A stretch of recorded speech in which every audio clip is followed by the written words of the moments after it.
السلام عليكم ورحمة الله وبركاته دمان أصحابتا إيغو حيران إيو كوبا إيغو عصب وحاني إلهي سودو هذا ومركلة إيو موقال عصب موقال كان ilmaha wuxuu quseeyaa fadhiga ka daahay ama socodka ka daahay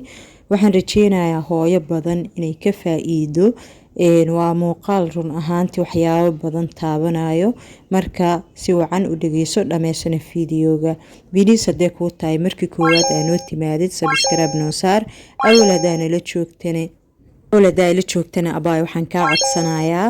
in aad ii saartid like ii share gareysid muuqaalkan waayo wax badan ay like-ta ii share gareynta ii tireysaa meesha aan rabnana waan ku gaareynaa insha Allah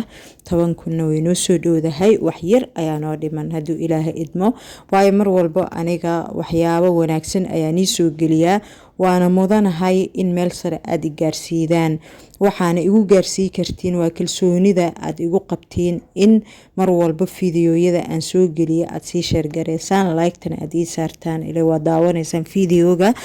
waxyaabo badanna waad ka faa'iideysaan run ahaantii shalay muuqaal maanan ii soo gelin sababtana waxay ahayd yara xoogaa waan iska xanuunsanaay ma fahamteen maana rabin inaan iga kala gooyo laakiin way suuro gashay in aan kala gooyo fiidiyoogi waanan iga cudur daarayaa insha Allah maanta insha Allah cashirka aan soo gudbi doono wuxuu quseeyaa caruurta yaryar oo fadhiga si fiican aan u fariisaneynin oo fadhiga waqtigooda ka daahay ama hadii kaleeto aan fariisaneynin oo fadhiga ku jira xiligooda iyo ilmaha socodka ka daahay ama weli aan soconin run ahaantii ilmaha mar walbo waxyaabaha ka saacido inay fariistaan ama inay istaagaan waxay tahay waa fitamiinada jirkooda ku jiro in ay noqdaan fitamiino dhameystiran fitamiinadaas haday naaqusaan cunugana nusqaan ayaa ku dhaceyso oo wuxuu isku dayayaa mar walbo hanki uu lahaay oo istaaga ama fadhiga ahaay in ay ku timaado maxaa la yiraahdaa dib u dhac ma fahamteen marka fiidiyoogan insha Allah barnaamijyo badan ayuu niga caawi doonaa oo ah ilmaha fadhigooda iyo ilmaha istaagooda hooyo walbana dhexda ay u xira doontaa cashirkan maanta markaan u soo gudbiyo in ay suura geliso in ay cunugeeda u sameyso waxyaabaha aan u sheegayo waxaad isku daydaan markii aan cashirkan nii soo gudbinayo in aad dhigaha oraaricidaan waayo mar walbo su'aalo ayaad iga soo weydiidaan cashirada waxaan isku dayaa cashir walba qaabka ugu sahlan ama ugu fudud oo loo fahmi karo in aan u soo gudbiyo saas ay tahana gabdhihii waxa ii muuqdo dhaliilo ah in ay cashirka fahmin ama wax yar ka soo dhageystaan ama hadii kaleeto nuxurkiba ayagoo gaarin comment ay ku soo qorayaan ee su'aalo ka weydiinayaan waxaan ka codsanayaa in fiidiyooga aad dhameysatid mar walba fiidiyooyada aan soo geliyo nuxurka cashirka iyo waxyaabaha aan ula dan leeyahay waan ku sheegaa fiidiyooga dhexdiisa inaad fahamteen ayaan rajeynayaa aad diyaar garowdeen waxaad soo qaadanaysaa hal galaas oo qamadi ah qamadiga sareen ama qamadi labadaas waa isku hal ayaan rajeynayaa waayo dad badan oo waxa ku jiro marmarka qaar luqada xoogaa lahjada inay kala bedelan tahay ayaa moodaa waxyaabaha qaar qaab aysan u fahmeynin ayaa jiro marka sareenka ama qamadiga nooca doontid u qaado laakiin muhiimada waa midkaas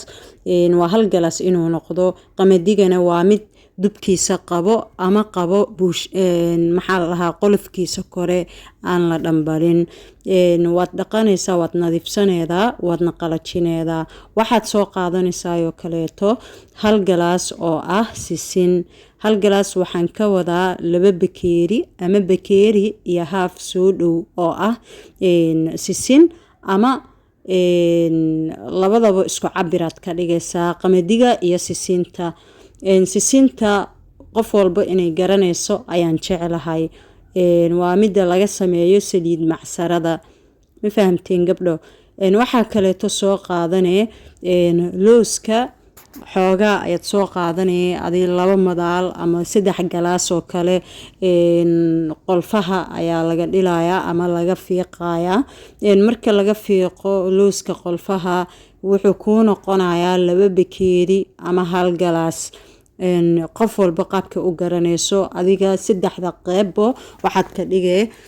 wax isku cabir ah qamadiga iyo sisinta iyo looska waad isla ekeeneedaa waxaad geysanaydaa makiinad ama guriga ku diyaarsanee intaas markaad diyaarsatid waxaad u isticmaali doontaa cunugaaga subax walba inaad siidid waxay ka qayb qaadan doonaan hadduu rabbi idmo ilmahaaga sida ugu dhaqsiyaha badan inuu ku helo fitamiinada ka maqan fitamiin D-ga aad u weyn wuxuu u caawiyaa ilmaha yaryar kuwa ilkaha u soo baxayo iyo kuwa rabo in ay gurguurtaan ama fariistaan iyo kuwa rabo in ay socdaan iyo koriimada ilmaha maskaxiyan iyo lafa ahaan intaba fitamiin D-ga waxyaabo badan ayaa laga helaa laakiin inta ugu muhiimsan oo laga heli karo ayaa nii soo gudbiyey maanta waayo mar walba su-aalaha waxaa igu soo laalaabto cunugayga ma socdo cunugayga waa daciif socodka ilmaha waxay ku xiran tahay cunugaaga awood ku filan inuu leeyahay intaas waan isla garanay markaad soo shiidatid daqiiq camal ayaad ka dhiganay horta waxaad ka dhigeedaa quraac ayaad uga dhigay cunugaaga ama beybigaaga quraac ahaan ayaad u siineedaa mar walbo subax walbo waad siinee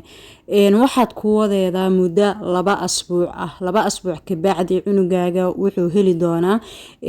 awood ku filan midda kale aan rabo in aan iiga faa'iideeyo fiidiyogan intuusan dhamaanin waxay tahay gabdho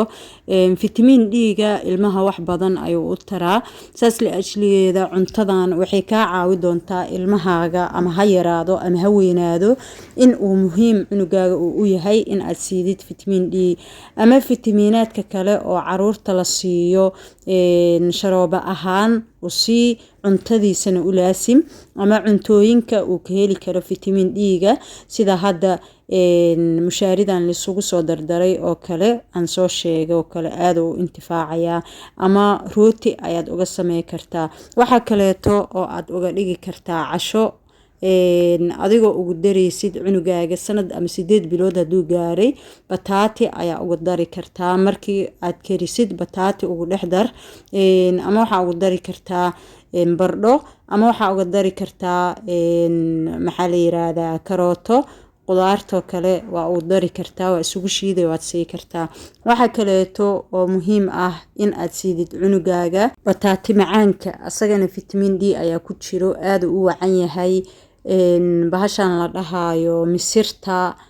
ama cadaska mida u taqaanid taas ayadana maasha Allah waaye qudaarto dhan ugu dar xitaa waxaad samey kartaa hilibkoo kale ama digaagoo kale ama kalluunkoo kaleeto iyo cadaska ama misirta iyo qudaar intaas isku karinay si wacan marka isugu karisid oo si fiican isugu bislaadaan waad shiiday marka shiidid cunugaaga waad sii kartaa ma fahamtin gabdho ayadoo gooni loo sameeyay insha Allah waan soo gali doonaa biidnillahil kariim fiidiyogan waxaan jeclahay in aad wax badan ka faa'iideen intii aad daawanayseen waayo mar walba waxyaabaha aan soo geliyo waa waxyaabo faa'iido niigu jiro oo ilmihiina dantooda ku jiro waan niiga mahad celinayaa qaabka quruxda badan aad igu xiran tihiin mar walbo aad ii taageertaan cashiradana aad uga faa'iideysat marka fiidiyogeena maanta horta intaas uu noogu eg yahay waxyaabaha mar walba aad jeceshiin oo kaleeto inaan ka soo hadlo qaybta hoose oo commentiga ku reeb waxaan isku dayayaa insha Allah in aan ka soo jawaabo cuntooyinka aad ka heshaan in ilmaha la siiyo oo u baahantiin oo kaleeto waa ila soo wadaagi kartiin oo aan ka soo hadlayaa qaabka ugu fiican oo loogu sameeyo kale midda kaleeto waxaan iga codsanayaa walaalayaalow muuqaalkan iyo muuqaalada kale oo meel sare gaarsiiya sii share gareeya muuqaaladeyda waay mar walba muuqaalada markaad share gareedaan waa mar walba ay dad ila soo xiriirayaan dadka xiriirkooda waxaan ula jeedaa dad cusub oo channelka ku soo biirayo ma fahamteen walaalo badan ayaa u baahan inay ka faa'iidaan adinkana ka qayb qaata anigana meesha aan rabo ayaan ku gaarayaa 10,000 maalinkan gaaro 10,000 inaan gaaro waxyaabo badan ayaa nooga xiran insha Allah biidnillah marka si aan ku gaarno haduu Ilaahay idmo muuqaaladan like badan saar mar walba ay ku soo gaaraan si share garay asxaabtaada la wadaag meel walba ku share garay intaas dhiirigelin ay ii tahay waayo qof walba oo walaal ah oo wax iga faa'iiday anna waa in aan xaq u yeeshaa in uu si share gareeyo muuqaalada aan waqtiga ku soo bixiyo oo mar walba aan jecelahay hooyo walba ugu yaraan wax yar xitaa inay iga faa'iido ma fahamteen gabdhayga quruxda badan waana nigu faana mar walba qaabka aad ii ixtiraamtaan qaabka quruxda badan oo mar walba aad ii soo weydiidaan su'aalaha iyo sida aad iigu xirantiin oo waqtigiina qaaliga ah aan wax ugu ahay aad ayaan iiga mahad celinaa wassalaamu calaykum waraxmatullaahi wabarakaatuh